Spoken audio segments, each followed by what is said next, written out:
오늘 본문은 예수님께서 니고데모의 질문에 길게 답변하시는 내용입니다. 이 장면을 머릿속으로 함께 그려보기를 바랍니다. 사내들인 공회원이자 당대 최고의 지성이었던 니고데모가 예수님께 진지한 질문을 하고, 사실 니고데모보다 훨씬 어린 것으로 추정되죠. 그 예수님께 머리를 숙이며 예수님, 진지한 질문이 있습니다 라고 묻고 있는 질문입니다. 9절입니다. 니고데모가 대답하여 이르되 어찌 그러한 일이 있을 수 있나이까? 이것은 단순한 질문이 아니라 니고데모가 한평생 율법을 실천하며 씨름해온 이 노학자의 한계, 그리고 율법을 끊임없이 율법을 향해 달려갔던 자들의 인간적 탄식이자 고백입니다. 이 9절의 질문을 앞의 내용을 참고하여 정리해보면 이렇습니다. 예수님, 저는 지금까지 사람이 율법을 열심히 지켜서 의로워지는 것, 구원에까지 이를 수 있다라고 알고 있었습니다. 그런데 그것이 아니라 마치 바람이 어디서 불러오는 것을 모르는 것처럼 하나님의 영이 갑자기 나에게 불러와서 우리를 완전히 새롭게 태어나게 한다니요. 인간의 노력이 없이 하나님의 주권으로만 구원을 받는 것이 도대체 가당키나 한 말입니까? 저는 이걸 이해할 수가 없습니다. 이러한 질문을 한 것입니다. 니고데모는 인간의 노력으로 쌓아 올리는 종교, 즉 유대교의 정점에서 오직 예수님으로만 생명이 주어지는 종교, 그 은혜의 진짜 하나님을, 이 신비의 은혜를 도저히 이해할 수 없었던 것입니다. 그리고 니고데모의 진지한 질문에 예수님께서도 진지하게 답변하십니다. 우리는 여기서 중요한 사실을 알 수 있습니다. 하나님께서는 우리가 그 무엇도 이해하지 못한 채 맹목적으로 그냥 따라가기를 바라고 계시지 않습니다.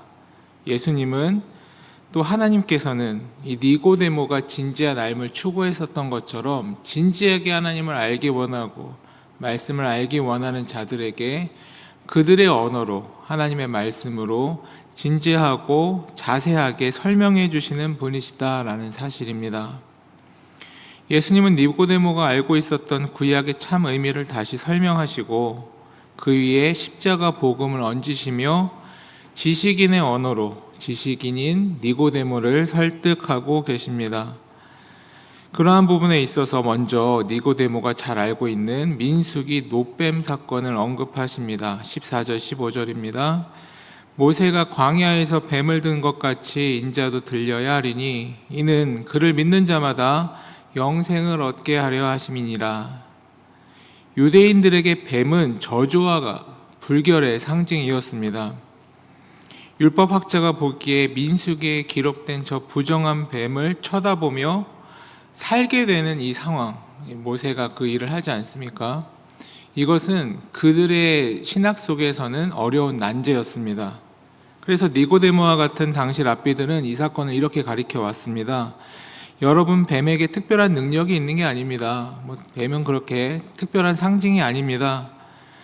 하나님께서 고개를 들어 저 노뱀을 보라고 하신 것은 그냥 땅에 고정되어 있었던 시선을 하나님을 향해, 하늘을 향해 올리기 위한, 그 옆에 뱀이 있었으니까, 또 그게 뱀 사건이었으니까 그렇게 한 것에 불과합니다. 하나님을 바라보는 게 중요합니다. 그래서 그때 치료하시는 분은 하나님이십니다. 여기 유대인들 랍비들이 강조하는 바, 이 노뱀은 단순한 도구에 불과하였고 그것이 뱀이어도 되고 다른 물건이어도 크게 상관이 없었던 것입니다. 그런데 지금 예수님께서는 전혀 다른 말씀을 하고 계신 것입니다. 바로 내가 그 노뱀이다, 이 얘기를 하고 계시기 때문이죠. 이 의미를 풀어 설명하면 그렇습니다. 내가 저주받은 뱀처럼 저주를 받으며 이 나무 위에 달려야 할 것인데, 그렇기 때문에 뱀은 단순한 상징이 아니라 실제로 내가 받을 이 저주의 일이다. 십자가 위에 나를 믿고 바라보는 자는 영생을 얻게 될 것이다. 이것은 니고데모에게 엄청난 충격이었습니다. 나무에 달린 자는 하나님께 저주를 받은 자이다 라는 신명기 말씀도 있고, 또 뱀이라는 상징성, 우리 창세기에서부터 그 상징, 죄의 상징 자체를 스스로가 그 죄의 본체의 힘을 입고 육신의 몸을 입으시는 거죠. 그리고 모든 죄를 짊어지시는 거죠. 그렇게 돼서 희생되실 나무에 달릴 존재가 되신다는 이 말 자체가 메시아가 왜 일을 해야 하는가 도무지 이해가 되지 않았던 것입니다. 예수님이 지금 니고데모의 상식을 깨뜨리며 다시 말씀하고 계신 것이죠.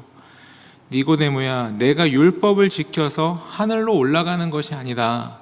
하늘에 있는 내가 너희의 죄를 짊어진 뱀이 되어 이 땅으로 내려와 희생됨으로 그 길이 하나님과 연결되는 길이 이제 새롭게 열리게 되는 것이다 라고 설명하고 계신 것입니다.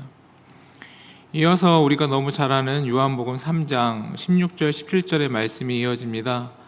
하나님이 세상을 이처럼 사랑하사 독생자를 주셨으니 이는 그를 믿는 자마다 멸망하지 않고 영생을 얻게 하려 하심이라. 하나님이 그 아들을 세상에 보내신 것은 세상을 심판하려 하심이 아니요 그로 말미암아 세상이 구원을 받게 하려 하심이라. 다시 말해 율법의 방식 또 원칙의 방식의 하나님이라면 이 방식은 니고데모에게 이해가 되지 않는 것인데, 하나님의 사랑의 방식이라면, 사랑이 먼저 된 하나님의 말씀이라면 이것이 이해가 될 수 있는 길이 열리게 되는 것입니다.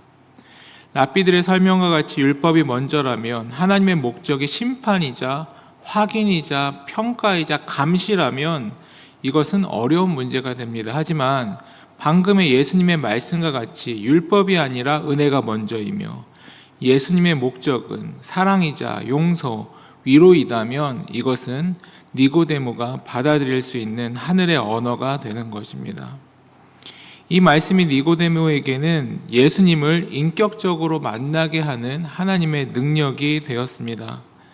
이와 같이 예수님의 목적이 심판이 아니라 은혜라는 것, 또 예수님의 이어지는 설명에서 계속해서 보여집니다. 18절입니다. 그를 믿는 자는 심판을 받지 아니할 것이요 믿지 아니하는 자는 하나님의 독생자의 이름을 믿지 아니하므로 벌써 심판을 받은 것이니라. 우리는 흔히 우리가 중립적인 상태에 놓여져 있다라고 생각합니다. 그래서 선과 악 사이, 구원과 심판 사이 그 어딘가에 서서 내가 선을 선택하고 예수님을 선택하면 천국의 길로 가는 것이고, 그렇지 않으면 죄를 선택하면 그때 심판을 받는다고 생각합니다. 근데 그것이 아니다라고 예수님은 말씀하십니다. 우리는, 인간은, 너희는 이미 심판 아래 있다. 아담의 범죄 이후 모든 인간은 태어날 때부터 허물과 죄로 인하여 죽은 상태에 있습니다. 우리는 가만히 있으면 저절로 천국에 가는 존재가 아니라 가만히 있으면 죄의 무게로 인하여 멸망으로 떨어질 수밖에 없는 존재입니다. 그러므로 심판은 하나님께서 새롭게 내리시는 형벌이 아닙니다. 예수 그리스도라는 유일한 구원의 길을 거부함으로써 죄인인 자신의 본래의 상태, 그 멸망의 자리로 그대로 머물러 있는 것, 그거 자체가 심판이다라는 설명이신 것이죠. 그렇다면 왜 사람들은 이 유일한 살 길인, 다시 말해 이미 심판에 있는 존재들이 왜 이 살 길로, 이외의 빛으로 나오지 않을까? 그것은 성경에서 설명하는 바 인간이 타락한 본성의 지독한 어둠 속에 갇혀있기 때문이다 라고 설명하고 있습니다. 19절 20절입니다. 그 정죄는 이것이니, 그 죄된 상태, 그 인간의 모양은 이것이니 곧 빛이 세상에 왔으되 사람들이 자기 행위가 악함으로 빛보다 어둠을 더 사랑한 것이니라. 악을 행하는 자마다 빛을 미워하여 빛으로 오지 아니하나니 이는 그 행위가 드러날까 함이요. 이것이 인간의 타락한 본성 속에 있는 인간의 비참한 상황이다라는 설명입니다. 죄인들은 단순히 어둠 속에 갇혀 있는 것이 아니라 어둠을 강렬히 사랑합니다. 거룩하신 주님의 빛이 비추면 나의 추악한 죄성, 교만, 그 죄를 사랑하는 마음이 낱낱이 드러나기 때문에 본능적으로 빛을, 예수님을 미워하는 것입니다. 그렇기 때문에 죄라는 욕망 속에 갇혀 있는 인간, 우리들은 본질적으로 하나님을 찾을 수도 없고 하나님을 찾고 싶어도 그 길이 어디에 있는지 알지 못하는 존재들이다라는 사실입니다.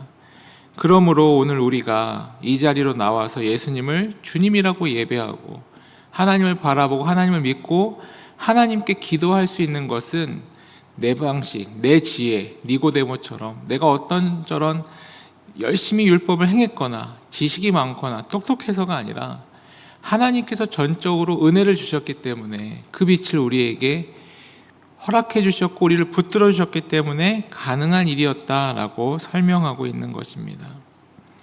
이제 말씀을 정리하겠습니다. 오늘 우리는 캄캄한 밤 주님을 찾아온 한 사람 니고데모를 만났습니다. 그는 당대 최고의 지성인이었고 백성들의 존경을 받는 지도자였습니다.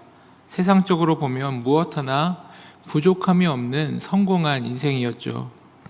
하지만 오늘 본문이 보여주는 진실은 무엇입니까? 아무리 뛰어난 지성을 가졌다 하여도 또 아무리 율법을 그간 철저하게 지키는 도덕적인 삶을 살았다 하여도 결국 인간 스스로는 자신의 영생을, 자신의 구원을 쟁취하거나 찾을 수 없다라는 사실입니다. 니고데모의 밤은 확신으로 찬 평소 그의 겉모습과는 다르게 누구에게도 말할 수 없는 삶의 고뇌, 영적인 갈망이 있었다라는 사실입니다. 그래서 그 채워지지 않는 구원의 갈급함이 그를 잠 못 이루게 하였고, 그래서 그는 다른 사람들의 눈을 피하여 밤에 예수님을 찾아갑니다.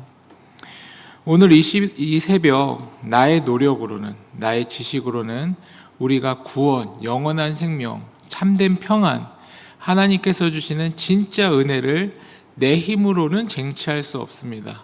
우리는 그것을 겸손히 인정해야 합니다.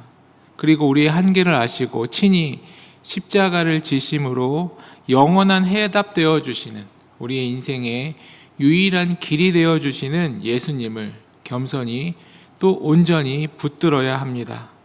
그리하여 주님 안에서 세상이 줄 수 없는 참된 평안과 영원한 생명, 그리고 우리를 진정한 행복으로 인도해 주실 그 예수님의 인도하심, 그것을 붙들며 나아가야 하는 것입니다. 오늘 하루 이 기도의 자리가 주님의 그 은혜를 구하며 나아가는 복된 기도의 자리가 되시기를 주님의 이름으로 축원합니다. 함께 기도하시겠습니다.